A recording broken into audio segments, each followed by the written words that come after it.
हम्म, ध्यान से देखो, अभी तो तुम लोग मिनरल न्यूट्रिशन कर रहे हो, ठीक है, कोई टेंशन नहीं। मिनरल न्यूट्रिशन लगभग बच्चों ने, हाँ, सेक्शन ए में तो लगभग लोगों ने कंप्लीट कर लिया, लगभग उसमें ए में कंप्लीट कर लिया, बी में भी कंप्लीट किया, तुम लोगों ने भी किया होगा, बहुत सारे बच्चे ने कंप्लीट किया होगा। जिनका एक दो दिन में कंप्लीट करो, ठीक है। और फिर बच्चे टेस्ट की तैयारी में आप लोग लग जाइए, क्योंकि टेस्ट में अब ज्यादा दिन बचा नहीं, टेस्ट में तैयारी में लग जाए, ठीक है। बॉटनी में ज्यादा टेंशन नहीं। आज मैंने सेक्शन ए में क्यूज किया, सेल वाला सबको याद है, कोई टेंशन नहीं। जो भी क्वेश्चन होगा वो बस सारे के सारे एनसीईआरटी बेस्ड होंगे, तो तुम्हें टेस्ट में एनसीईआरटी को बहुत अच्छे से पढ़ लेना है। एक दो क्यूज करेंगे तो अपने आप पूरा रिवीजन वापस से हो जाएगा, वो टेंशन वाली बात नहीं, ठीक है। बस तुम एक्सेस बायोलॉजिकल क्लासिफिकेशन का भी टेंशन नहीं लेना है। बायोलॉजिकल क्लासिफिकेशन में बायोलॉजिकल क्लासिफिकेशन में हम लोग पहुंच गए थे, शायद तुम लोगों ने कंप्लीट कर लिया होगा, कितने नंबर लेक्चर तक? 6 नंबर, जहां तक मुझे याद है आप सभी ने 6 पार्ट तक कंप्लीट कर लिया होगा, ठीक है। हाँ आज सर। की सर। बैठ में वगैरह, ठीक है। हाँ सर। हाँ सर। आज मैंने कर हाँ लिया 7 सर। सर, 8 पढ़ लिया। डाल दिया है, 7 8 मैंने ऐड कर दिया है, तुम्हारे ग्रुप में अभी भेज दूंगा। ए में दे दिया है, सेक्शन ए में हो गया है, बी में भी दे दिया है, तुम्हारा सी है उसमें भी डाल दूंगा। तो आराम से शाम में बैठ करके प्रॉपर नोट्स बना लीजिएगा, और कुछ भी नहीं करना, बहुत धीरे धीरे चल रहे, स्लो में चल रहे, ठीक है। क्योंकि अब मैं सेम चीज फिर से पढ़ाऊं तो तुम्हारा ही टाइम, फिर से शाम में नोट्स बनाओगे, फिर से नोट करोगे, टाइम ही वेस्ट होगा दो दो बार करने में। तो बेटर है कि मैंने रिकॉर्ड करके ए में डाल दिया है, बी में भी दे दिया है, आप लोग भी वैसे कर लीजिए। तो अभी हम लोग सेल वाले का क्या एक क्विज कर ले, ठीक है, हाँ या सर। बाद में करेंगे, कर जैसा दो तुम सर। लोग बोलो, ठीक है। हाँ सर, ठीक है। कर दीजिए सर। चलिए ठीक है, क्योंकि अभी मैंने सेक्शन ए में जस्ट कंप्लीट ही किया है क्विज वाला। तो चलिए आप लोग आंसर करते जाइएगा जैसे क्विज हम लोग करते हैं, बस तुम्हारा एक जल्दी सा एक रिवीजन हो जाएगा। चलो चलिए, सबसे पहले हम लोग हिस्ट्री वाले पार्ट से करेंगे, जो आपको बताया। चलिए सबसे पहले आंसर कीजिए, सबसे पहली बार डेड सेल को किसने देखा था? चलिए सबसे पहला क्वेश्चन कीजिए, सबसे पहली बार डेड सेल को किस साइंटिस्ट ने देखा था? चलिए सभी लोग आंसर कीजिए, सभी को मालूम है रॉबर्ट हुक। डेट बताइए, डेट बताइए, डेट बताइए। Answer is the 1665। उन्होंने कहां से देखा था?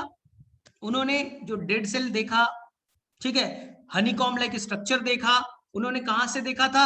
आंसर दो, कॉर्क ऑफ द प्लांट भी बोल सकते हो, बार्क ऑफ द प्लांट भी बोल सकते हो, कॉर्क ऑफ द प्लांट भी बोल सकते हो, बार्क ऑफ द प्लांट भी बोल सकते हो। चलिए, उन्होंने एक बुक लिखा था, एनसीईआरटी में नाम मेंशन नहीं, उन्होंने एक बुक लिखा था, उन्होंने एनसीईआरटी में नाम मेंशन नहीं, आप लोग फटाफट बता दीजिए, ठीक है, माइक्रोग्राफी।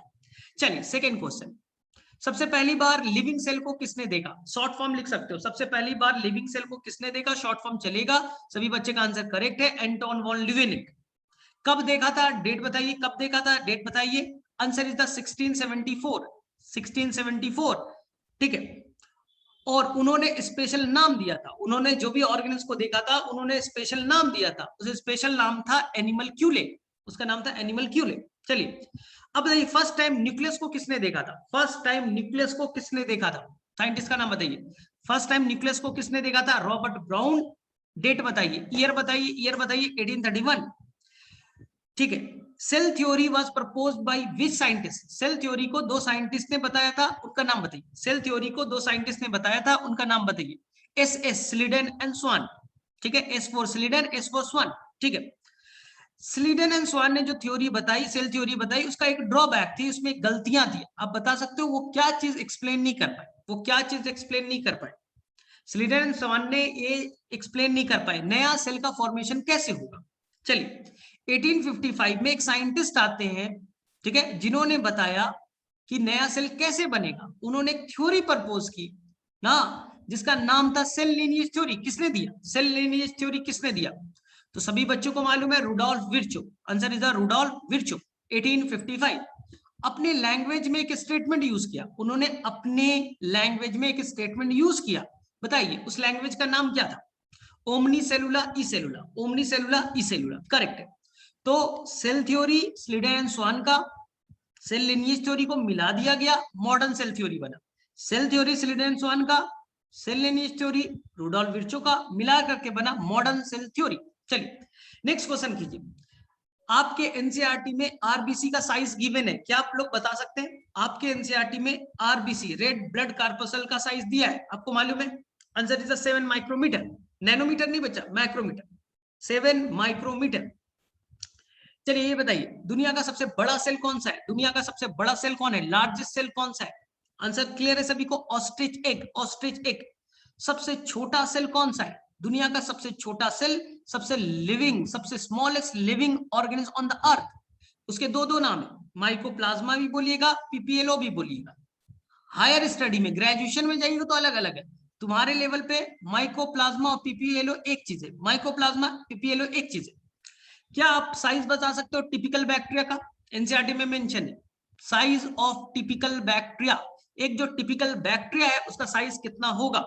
ठीक है, एनसीईआरटी में गिवन है, आप लोगों को याद होना चाहिए 3 to 5 माइक्रोमीटर या 1 to ऐसा कुछ दिया होगा, 3 to 5 माइक्रोमीटर, ये आपको याद रखना चाहिए। चलिए अब बताइए ध्यान से, ठीक है, क्या सारे सेल के जो स्ट्रक्चर है वो एक समान है या डिफरेंट है? जो जितने भी सेल है, एपिथेलियल सेल है या कई सारे सेल, नर्व सेल है, मसल का सेल है, क्या वो सेम है या डिफरेंट है? बच्चे लोग बोल रहे हैं डिफरेंट है, रीजन बताइए। हमारे अंदर में जो भी सेल है वो अलग अलग तरह के हैं, वो सभी एक समान नहीं, क्यों?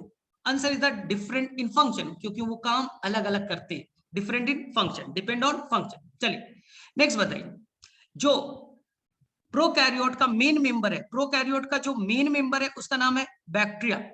तो बैक्टीरिया के बाहर में सेल इन्वेलप होता है, 3 लेयर का कवरिंग होता है, क्या तीनों नाम बता सकते हो? जो बैक्टीरिया है उसके बाहर में 3 लेयर का एक हार्ड कवरिंग होता है, इस तीनों लेयर को हम मिला के सेल इन्वेलप कहते हैं। उसके 3 नाम, 3 स्ट्रक्चर है, glycocalyx, cell wall, cell membrane, glycocalyx, cell wall, cell membrane. चलिए अब बताइए अगर ग्लाइकोकैलिक्स पतला होगा, थीन होगा तो क्या नाम देंगे? ग्लाइकोकैलिक्स अगर पतला होगा, थीन होगा, सॉफ्ट होगा तो क्या कहेंगे? Slime layer, slime layer. अगर ग्लाइकोकैलिक्स हार्ड है, मोटा है तो क्या नाम देंगे? ग्लाइकोकैलिक्स हार्ड है, मोटा है तो क्या नाम देंगे? Answer is the capsule, answer is the capsule. अब बताइए ध्यान से, जो जो प्लाज्मा मेम्ब्रेन है वो अंदर की तरफ धसा हुआ है, स्पेशल स्ट्रक्चर है जिससे वो डीएनए का रेप्लिकेशन करेगा, सेल वॉल का सिक्रीशन कराएगा, ठीक है, और वो एटीपी बनाने में हेल्प करेगा, उसका नाम बताइए। प्लाज्मा मेम्ब्रेन में अंदर में एक स्पेशल स्ट्रक्चर है जो हेल्प करेगा एटीपी बनाने में, सेल के सिक्रीशन करने में, डीएनए के रेप्लिकेशन में।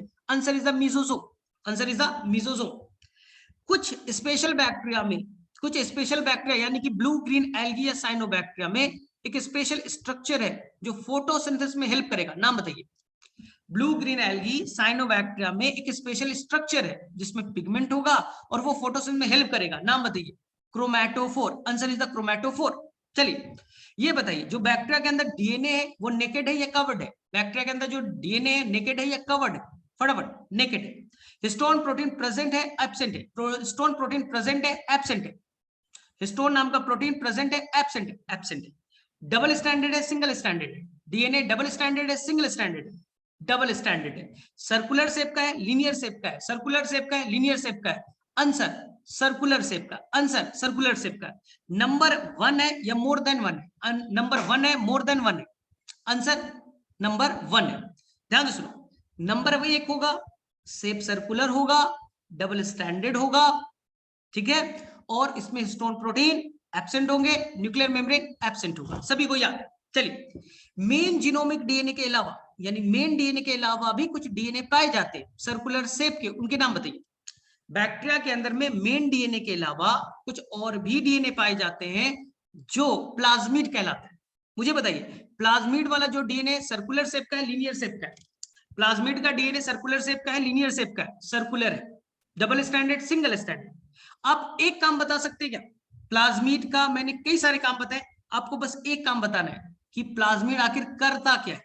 तो ये एंटीबायोटिक से लड़ सकता है, एंटीबायोटिक से लड़ सकता है, एंटीबायोटिक रेजिस्टेंट, हाँ एंटीबायोटिक से लड़ेगा। चलिए बैक्टीरिया के अंदर में जो राइबोसोम है 70S होगा, 80S होगा? बैक्टीरिया के अंदर राइबोसोम में 70S है, 80S है? आंसर 70S, ठीक है।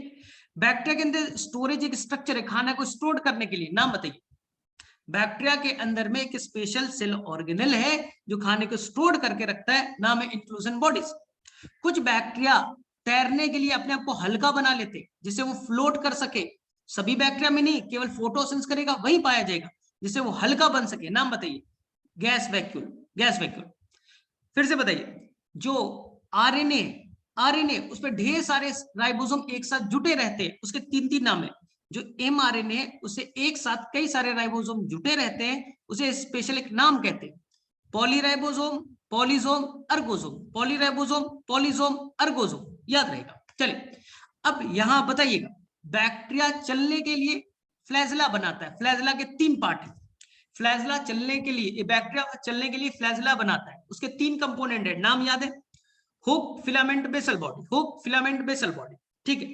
बैक्टीरिया के अंदर छोटे छोटे हेयर लाइक स्ट्रक्चर होते हैं जिससे वो अटैच हो सके सबस्टेटम से, रॉक से, होस्ट टिश्यू से। नाम बताइए। छोटे छोटे हेयर होते जिससे वो पत्थर से, होस्ट टिश्यू से अटैच हो सके। Fimbriae, answer is the fimbriae. कुछ बैक्टीरिया में बड़े हेयर होते हैं कॉन्जुगेशन करने के लिए, यानी एक तरह से रिप्रोडक्शन करने के लिए, उसका नाम बताइए। आंसर इज द पिली, आंसर इज द पिली, ठीक है। ग्राम निगेटिव बैक्टीरिया में, ग्राम निगेटिव बैक्टीरिया में बेसल बॉडी में कितने रिंग होंगे? ग्राम निगेटिव बैक्टीरिया में जो बेसल बॉडी होगा उसमें कितने रिंग पाए जाएंगे? ठीक है, आंसर 4 रिंग, एलपीएसएम, एलपीएसएम। ग्राम पॉजिटिव में कितने तरह के रिंग होंगे बेसल बॉडी में? ठीक है, answer is the 2, answer is the 2। चलो ये बताइए, बैक्टीरिया के फ्लैजला में अरेंजमेंट कैसा है? 9+0 है, 9+2 है, 9+0 है, 9+2 है। थप्पड़ मारूंगा मैं सबको, थप्पड़ मारूंगा। नो, ऐसा अरेंजमेंट नहीं होता, ऐसा अरेंजमेंट नहीं होता, क्योंकि ये अरेंजमेंट यूकैरियोट्स में, ये अरेंजमेंट यूकैरियोट्स में। हम बैक्टीरिया में पढ़ रहे हैं, बैक्टीरिया में कोई ट्यूब्यूलिन नहीं है, या तो फ्लैजलिन से बना है, या तो फ्लैजलिन से बना है। ऐसा अरेंजमेंट नहीं पाया जाएगा, ऐसा अरेंजमेंट नहीं पाया जाएगा, ठीक है। चलिए अब आगे चलिए। ग्राम पॉजिटिव, ग्राम निगेटिव डिफरेंस है किस चीज से? एक बैक्टीरिया में कलर होता है, एक बैक्टीरिया में कलर को छोड़ दिया, क्योंकि उसकी कंपोजिशन किसके? सेल इनवेलप के। सेल इनवेलप का कंपोजिशन अलग है, सेल इनवेलप का कंपोजिशन अलग है। चलिए, बैक्टीरिया में मेनली 4 सेप पाए जाते हैं। चलिए नाम बताइए, बैक्टीरिया के मेनली 4 सेप पाए जाते हैं, नाम बताइए फटाफट। ठीक है, स्फेरिकल होगा तो कोकस कहलाएगा, स्फेरिकल होगा तो कोकस कहलाएगा। रॉड शेप का होगा तो बैसिलस, स्पाइरल शेप का होगा तो स्पाइरिलम, कॉमा शेप का होगा तो विब्रियो, कॉमा शेप का होगा विब्रियो। सभी बच्चों को याद है। आगे चलते, चलिए ये मुझे बताइए, ये मुझे बताइएगा ध्यान से। जो प्रोकैरियोटिक ऑर्गेनिज्म है, प्रोकैरियोटिक ऑर्गेनिज्म है, उनके 4 एग्जांपल आप लोग बता सकते हैं क्या? प्रोकैरियोटिक ऑर्गेनिज्म है, उसके मेनली 4 एग्जांपल बता सकते हैं? सभी को याद रखना है। सबसे पहला एग्जांपल आर्कीबैक्टीरिया, सबसे पहला एग्जांपल आर्कीबैक्टीरिया। दूसरा एग्जांपल ब्लू ग्रीन एल्गी या साइनोबैक्टीरिया, साइनोबैक्टीरिया जो एनसीईआरटी में। तीसरा माइकोप्लाज्मा, तीसरा माइकोप्लाज्मा। चौथा यूबैक्टीरिया, चौथा यूबैक्टीरिया। ये आपको एनसीईआरटी में गिवन है, ये 4 तो आपको याद ही रखना है। इसके अलावा भी होते हैं, याद नहीं रखना है। रिकेट्सिया, क्लमाइडिया, एक्टिनोमाइसिस, इसके अलावा भी होते हैं, आपको याद नहीं करना है।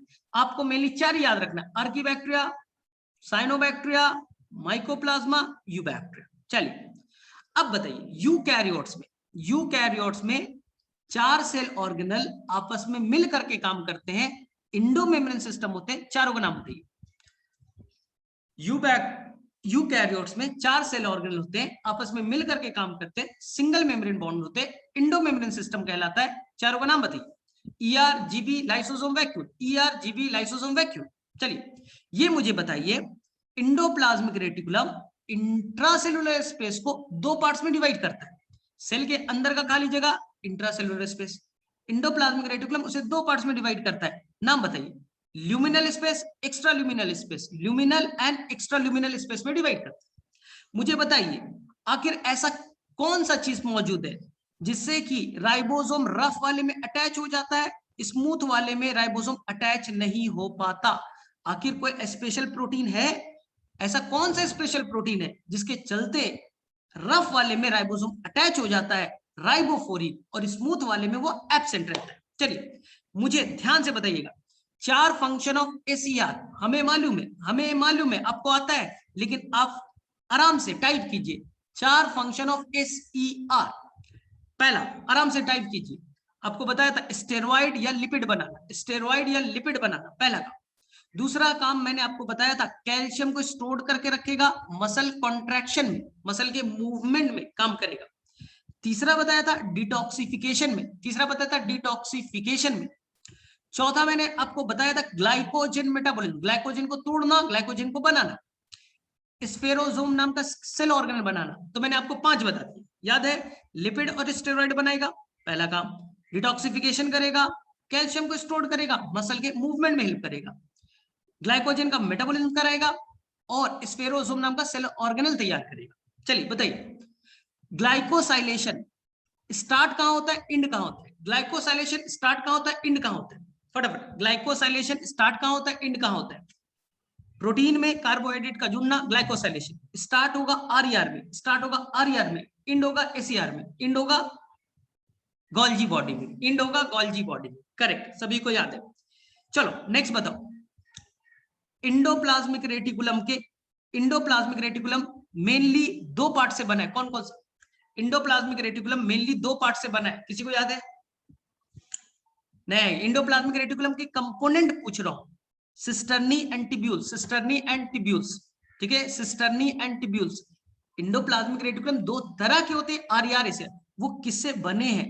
तो सिस्टर्नी एंड ट्यूब्यूल्स। चलिए सेकंड क्वेश्चन, गोल्जी बॉडी को किस साइंटिस्ट ने ढूंढा था? गोल्जी बॉडी को किस साइंटिस्ट ने ढूंढा था, फटाफट बताओ। Golgi body was discovered by which scientist? Camillo Golgi. कब ढूंढा गया था, कब ढूंढा गया था, डेट बताइए। 1898, 1898। गोल्जी बॉडी का वो पार्ट, गोल्जी बॉडी का वो पार्ट जो न्यूक्लियस के तरफ है, उसके 3 नाम दिए। गोल्जी बॉडी का वो पार्ट जो न्यूक्लियस के तरफ है, उसके 3 नाम है, cis, convex and forming, cis, convex and forming.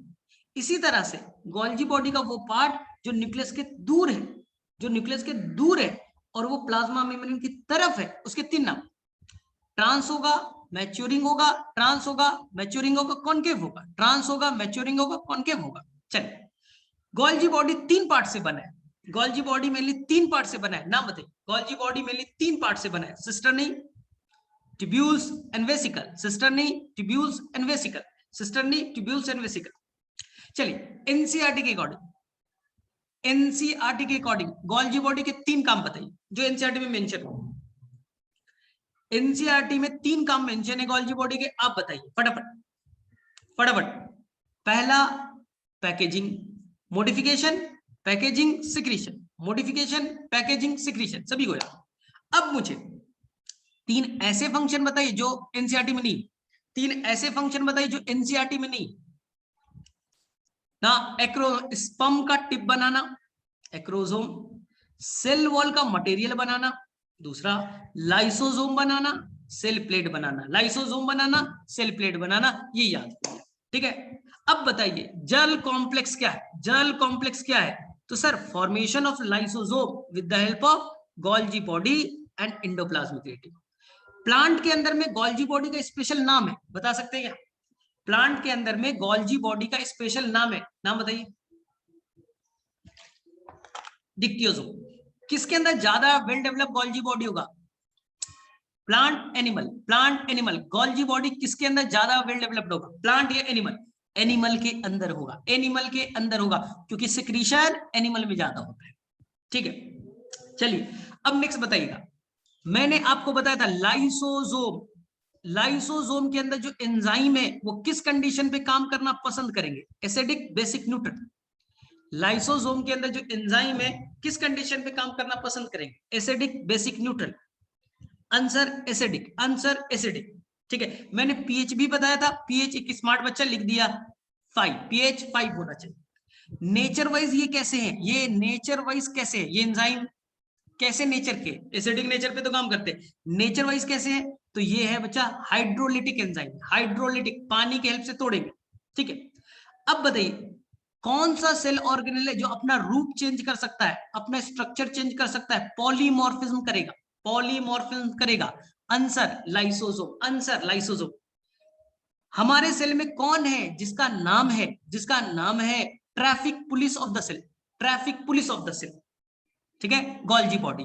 हमारे अंदर में suicidal bag of the cell किसे कहते हैं? Suicidal bag of the cell किसे कहते हैं? गोल्जी है ना, लाइसोसोम, सुसाइडल बैग लाइसोसोम। ठीक है, अब बताइए हमने आपको वैक्यूल 4 तरह के पढ़ाए, हमने आपको वैक्यूल 4 तरह का पढ़ाया है, चारों का नाम टाइप कीजिए, चारों का नाम आराम से टाइप कीजिए। 4 तरह के वैक्यूल होते हैं, फटाफट। गैस वैक्यूल, ठीक है, contractile vacuole, food vacuole, SAP vacuole. Gas vacuole, contractile vacuole, food vacuole, SAP vacuole. चलिए बताइए, कॉन्ट्रैक्टाइल वैक्यूल के 2 काम बहुत पहले से आपको बता रखे हैं। कॉन्ट्रैक्टाइल वैक्यूल के 2 काम कई बार आपको बताया गया है। कॉन्ट्रैक्टाइल वैक्यूल के 2 काम, osmo regulation, excretion, osmo regulation, excretion. ठीक है, जो अमीबा पैरामीशियम में पाया जाएगा। चलिए बताइए, फूड वैक्यूल फूड को डाइजेस्ट करेगा, कहां पाया जाएगा? फूड वैक्यूल फूड को डाइजेस्ट करने के लिए है, कहां पाया जाएगा? ठीक है, प्रोटिस्टा में, प्रोटिस्टा में। चलिए, प्लांट के अंदर जो वैक्यूल है उसका क्या नाम है? प्लांट के अंदर जो वैक्यूल है उसका क्या नाम है? प्लांट के अंदर में जो वैक्यूल है उसका क्या नाम है? SAP vacuole. सैप वैक्यूल का मेम्ब्रेन स्पेशल नाम से जाना जाता है, सैप वैक्यूल का मेम्ब्रेन स्पेशल नाम से जाना जाता है, बता सकते हो क्या? Tonoplast, tonoplast, tonoplast.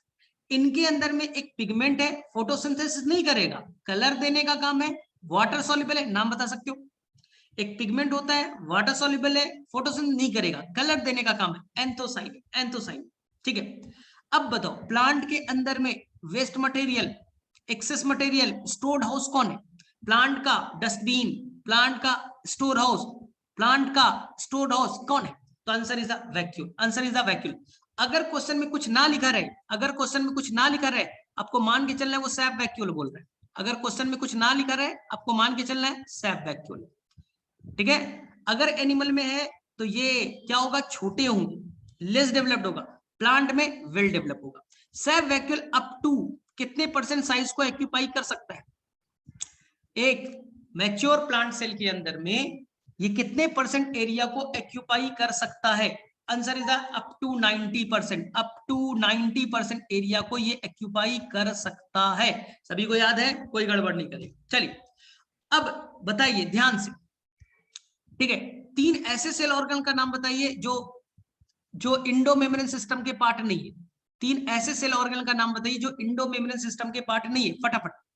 3 ऐसे सेल ऑर्गन का नाम बताइए जो इंडो मेम्ब्रेन सिस्टम के पार्ट नहीं है। Peroxisome, chloroplast, mitochondria. पेरोक्सिसोम, ठीक है, क्लोरोप्लास्ट, माइटोकॉन्ड्रिया। 2 ऐसे सेल ऑर्गन का नाम बताइए जो मेम्ब्रेन से कवर्ड नहीं है, मेम्ब्रेन लेस है। 2 ऐसे सेल ऑर्गन का नाम बताइए जो मेम्ब्रेन से कवर्ड नहीं, मेम्ब्रेन लेस है।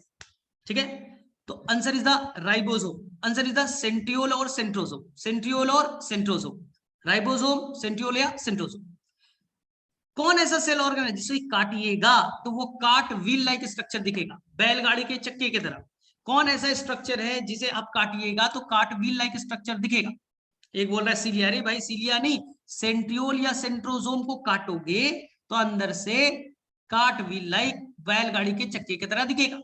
ठीक है, कौन कौन सा सेल ऑर्गेनेल है जिसे सेमी ऑटोनोमस ऑर्गेनेल कहेंगे? कौन ऐसा सेल ऑर्गेनेल है जिसे आप सेमी ऑटोनोमस ऑर्गेनेल कहेंगे? फटाफट बताओ।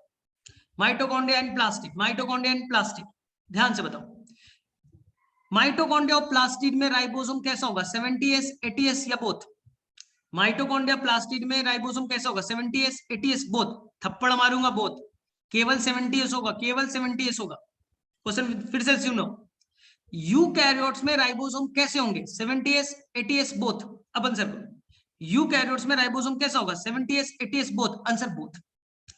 मुझे बताओ फिर से, रफ इंडोप्लाज्मिक में राइबोसोम कैसा है? 70s, 80s? रफ इंडोप्लाज्मिक में राइबोसोम कैसा है? 70s, 80s, 80s। न्यूक्लियस के आउटर मेम्ब्रेन पे जो राइबोसोम है वो 70s है, 80s है? न्यूक्लियर के आउटर मेम्ब्रेन पे है वो 70s है, 80s है? 80s है। जो राइबोसोम साइटोप्लाज्म में फ्री है वो राइबोसोम कैसा है? 70s, 80s? वो भी 80s है। माइटोकॉन्ड्रिया प्लास्टिड के अंदर राइबोसोम है वो कैसा है? माइटोकॉन्ड्रिया प्लास्टिड में जो राइबोसोम है वो कैसे है? 70s है। वो कैसा है? 70s है। ठीक है, अब ये बताइए, तुम्हारे अंदर में यूकैरियोट्स के अंदर में डीएनए सर्कुलर होगा, लीनियर होगा, बोथ होगा? सर्कुलर होगा, लीनियर होगा, बोथ होगा? ठीक है, दोनों होंगे, दोनों होंगे, दोनों होंगे, लेकिन ध्यान से सुनो, अगर दोनों में से एक ही चुनना हो, सर्कुलर और लीनियर, तो क्या चुनोगे? सर्कुलर और लीनियर में एक ही चुनना है तो क्या चुनोगे? लीनियर, क्योंकि न्यूक्लियस में डीएनए लीनियर ज्यादा। माइटोकॉन्ड्रिया में सर्कुलर है, माइटोकॉन्ड्रिया में सर्कुलर है। चलो अब ये बताओ power house of the cell कौन सा है, power house of the cell कौन सा है? ठीक है, माइटोकॉन्ड्रिया। सबसे ज्यादा नंबर ऑफ माइटोकॉन्ड्रिया किस सेल में पाए जाते होंगे? कब से सबसे ज्यादा नंबर ऑफ माइटोकॉन्ड्रिया किस सेल में पाए जाते होंगे? ठीक है, flight muscle of bird, flight muscle of bird. हमारे अंदर में माइटोकॉन्ड्रिया का नंबर वेरी करता है, क्यों? हमारे अंदर में माइटोकॉन्ड्रिया का नंबर वेरी करता है, सब में एक समान नहीं, क्यों ना? डिपेंड्स ऑन फिजियोलॉजी, फंक्शन के बेसिस पे। ज्यादा काम करोगे ज्यादा माइटोकॉन्ड्रिया होगा, कम काम करेंगे कम माइटोकॉन्ड्रिया होगा। साइंटिस्ट को माइटोकॉन्ड्रिया माइक्रोस्कोप में नहीं दिखता था, इसलिए उन्होंने एक डाई यूज किया, नाम याद है क्या? साइंटिस्ट को माइटोकॉन्ड्रिया नहीं दिखता था माइक्रोस्कोप में क्योंकि साइज छोटा था, तो उन्होंने एक जेनस ग्रीन नाम का डाई यूज किया, जेनस ग्रीन नाम का डाई यूज किया, तो वो दिखने लगा। अब बताओ माइटोकॉन्ड्रिया में दो मेम्ब्रेन है, आउटर और इनर। मोर परमिएबल कौन? आउटर और इनर। मोर परमिएबल कौन? मोर परमिएबल मेम्ब्रेन कौन सा है? Outer membrane, inner membrane? Outer membrane. अब बताओ क्यों? रीजन, आउटर मेम्ब्रेन मोर परमिएबल है, क्यों? आउटर मेम्ब्रेन मोर परमिएबल है क्योंकि इसमें पोरी है। इनर मेम्ब्रेन में फिंगर लाइक प्रोजेक्शन होता है, माइटोकॉन्ड्रिया के इनर मेम्ब्रेन में फिंगर लाइक प्रोजेक्शन होता है, क्या नाम है? माइटोकॉन्ड्रिया के इनर मेम्ब्रेन में फिंगर लाइक प्रोजेक्शन है, नाम है crista, plural form cristae, singular नाम crista, plural form cristae. Cristae के ऊपर में एटीपी बनाने वाला स्ट्रक्चर है, उसके कई सारे नाम है, चार नाम बताइए उसके, चार नाम है, कई सारे नाम है, सोचिए। ऑक्सीजोम नाम है, एलिमेंट्री पार्टिकल नाम है, एटीपीएज नाम है, एटीपीएज नाम है, F0 F1 पार्टिकल नाम है, और फर्नांडिस मोरैन पार्टिकल नाम है। एलिमेंट्री पार्टिकल नाम है, ऑक्सीजोम नाम है, एटीपीएज नाम है, फर्नांडिस मोरैन पार्टिकल नाम है, F0 F1 पार्टिकल नाम है। अंदर में जो फ्लूइड पार्ट है उसका क्या नाम होगा? जो माइटोकॉन्ड्रिया के अंदर में जो फ्लूइड पार्ट है उसका क्या नाम होगा? Matrix. Answer is the matrix. हर जगह एंजाइम पाए जाते हैं, आउटर पे भी इनर पे भी है, दोनों में ज्यादा कहां होगा? आउटर पे भी एंजाइम है, इनर पे भी एंजाइम है, दोनों में ज्यादा कहां होंगे? इनर मेम्ब्रेन पे। Answer is the inner membrane पे एंजाइम का नंबर ज्यादा होगा। एक माइटोकॉन्ड्रिया से दो माइटोकॉन्ड्रिया कैसे बनते हैं? एक माइटोकॉन्ड्रिया से दो माइटोकॉन्ड्रिया कैसे बनते हैं? ठीक है, सिंपल है, binary fission. Answer is the binary fission. भाई डिवाइड कर जाएगा, एक से दो डिवाइड कर गया, हो गया, नया माइटोकॉन्ड्रिया बन गया। चलिए अब बताइए ध्यान से, ध्यान से। अकॉर्डिंग टू एनसीईआरटी प्लास्टिड को तीन पार्ट्स में डिवाइड किया है। अकॉर्डिंग टू एनसीईआरटी जो प्लास्टिड है उसके तीन टाइप्स है, फटाफट नाम बताइए। तीन प्लास्टिड होते हैं, नाम बताइए। Chloroplast, chromoplast, leucoplast. Chloroplast, chromoplast, leucoplast, chloroplast, chromoplast, leucoplast. ध्यान से सुना। अब बताओ, ये बताओ कौन सा प्लास्टिड है जिसमें कलर नहीं है, पिगमेंट नहीं है? ठीक है, कलरलेस है, कलरलेस है, कोई पिगमेंट नहीं, कोई कलर है, ल्यूकोप्लास्ट। ल्यूकोप्लास्ट। किसके अंदर पिगमेंट है, क्लोरोफिल है, और वो हरे रंग का है? किसके अंदर पिगमेंट है, कलर है, हरे रंग का है? ठीक है, क्लोरोप्लास्ट। किसके अंदर पिगमेंट तो है लेकिन क्लोरोफिल नहीं है, अदर देन ग्रीन है, अदर देन ग्रीन है? Answer chromoplast. कौन सा प्लास्टिड फोटोसिंथेसिस करेगा? कौन सा प्लास्टिड फोटोसिंथेसिस करेगा? कौन सा प्लास्टिड फोटोसिंथेसिस करेगा? जो हरे रंग का है, क्लोरोप्लास्ट। कौन सा प्लास्टिड कलर देने का काम करेगा? कौन सा प्लास्टिड फ्रूट में, फ्लावर में कलर देने का काम करेगा? क्रोमोप्लास्ट। और कौन सा प्लास्टिड फूड को स्टोर करने का काम करेगा? कौन सा प्लास्टिड फूड को स्टोर करने का काम करेगा? ल्यूकोप्लास्ट। अब बताओ, ल्यूकोप्लास्ट तीन तरह के।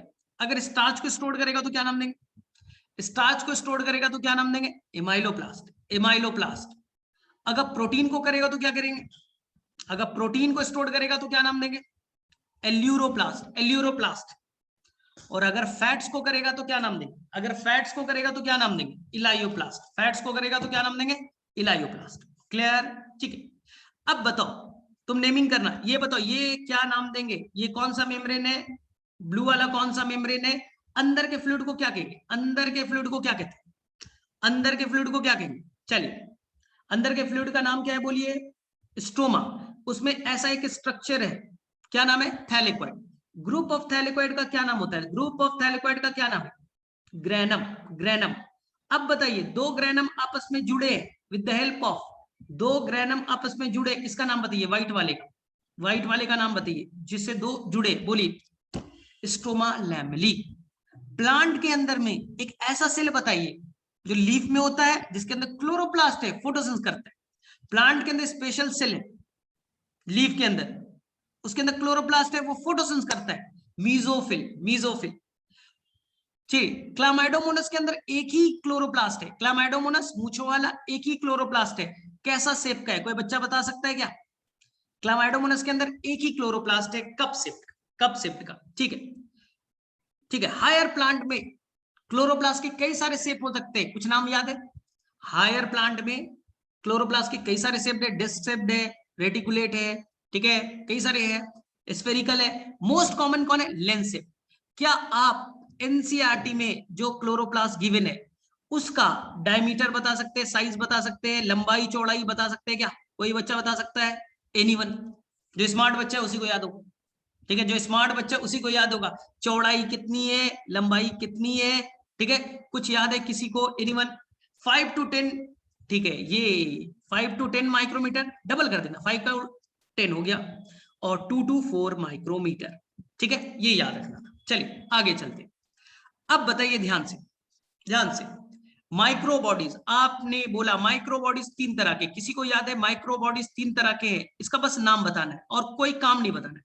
माइक्रो बॉडीज 3 तरह के हैं, मैंने आपको बताया। एनसीईआरटी बोलता है छोटे होते हैं, वेसिकल लाइक मेम्ब्रेन से कवर्ड होते हैं, एंजाइम होते हैं, बस मैंने आपको तीनों का नाम भी बताया था। किसी को याद है? फटाफट बोलो सर। 3 है, peroxisome, glyoxysome, spherosome. Peroxisome, glyoxysome, spherosome, peroxisome, glyoxysome, spherosome. उसकी डिटेल में नहीं जाना है, बस एक क्वेश्चन पूछता हूँ, फोटो रेस्पिरेशन कौन करेगा? फोटो रेस्पिरेशन के लिए कौन रिस्पॉन्सिबल है? Peroxisome, glyoxysome, spherosome. Peroxisome, glyoxysome, स्फेरोसोम। किसी को याद है? पेरोक्सिसोम। Answer peroxisome. हाँ, तो उसके डिटेल में नहीं जाना है, एनसीईआरटी में नहीं गिवन है। चलिए बताइए, प्लाज्मा मेम्ब्रेन का सबसे बेस्ट मॉडल किस साइंटिस्ट ने दिया था? प्लाज्मा मेम्ब्रेन का जो सबसे बेस्ट मॉडल था, किस साइंटिस्ट ने दिया था? Singer and Nicolson. कब दिया था? कब दिया था? डेट याद है? कब दिया था सिंगर एंड निकोलसन साहब ने अपने मॉडल को? आंसर 1972। आंसर 1972, ठीक है। अब बताइए उस मॉडल का नाम क्या था? सिंगर निकोलसन ने मॉडल बनाया, ठीक है, उसका नाम तो कुछ दिया होगा, fluid mosaic model. Fluid mosaic model. पहली बार किस प्लाज्मा मेम्ब्रेन पे हमने डिटेल स्टडी किया? पहली बार साइंटिस्ट ने किस प्लाज्मा मेम्ब्रेन के ऊपर डिटेल स्टडी किया था? आरबीसी। आरबीसी का जो मेम्ब्रेन है उसके अंदर में क्या आप प्रोटीन, लिपिड और कार्बोहाइड्रेट का परसेंटेज बता सकते हैं क्या? जो आरबीसी का प्लाज्मा मेम्ब्रेन है उसमें प्रोटीन, कार्बोहाइड्रेट, लिपिड का परसेंटेज बता सकते हैं क्या? नहीं बता सकते, थप्पड़ मारूं?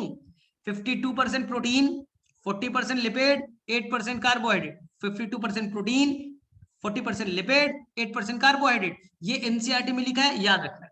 क्या दुनिया के हर प्लाज्मा मेम्ब्रेन में यही परसेंटेज होगा या वेरी करेगा? क्या दुनिया के हर प्लाज्मा मेम्ब्रेन में यही परसेंटेज होगा या वेरी करेगा? आंसर वेरी करेगा भाई। अलग अलग मेम्ब्रेन, अलग अलग परसेंटेज, अलग अलग मेम्ब्रेन, अलग अलग परसेंटेज। अब मुझे बताइए, जो प्लाज्मा मेम्ब्रेन है उसमें लिपिड 2 तरह के, कौन कौन से? जो प्लाज्मा मेम्ब्रेन है उसमें लिपिड 2 तरह के, कौन कौन से? फटाफट बताओ। फॉस्फोलिपिड और कोलेस्ट्रॉल। फॉस्फोलिपिड है और दूसरा क्या नाम है? कोलेस्ट्रॉल। अब मुझे तुम बताना, phospholipid is made up of the 2 parts. 2 parts बताइए कौन कौन से पार्ट से बना है? ऊपर में नीला वाला जो है हेड पार्ट, ठीक है, वो पोलर होगा, और ये दोनों जो व्हाइट वाला मैंने बनाया था वो बोलिए क्या है? एक हेड है और 2 टेल है। एक हेड है, 2 टेल है, याद रखिएगा। एक हेड है, 2 टेल है, ठीक।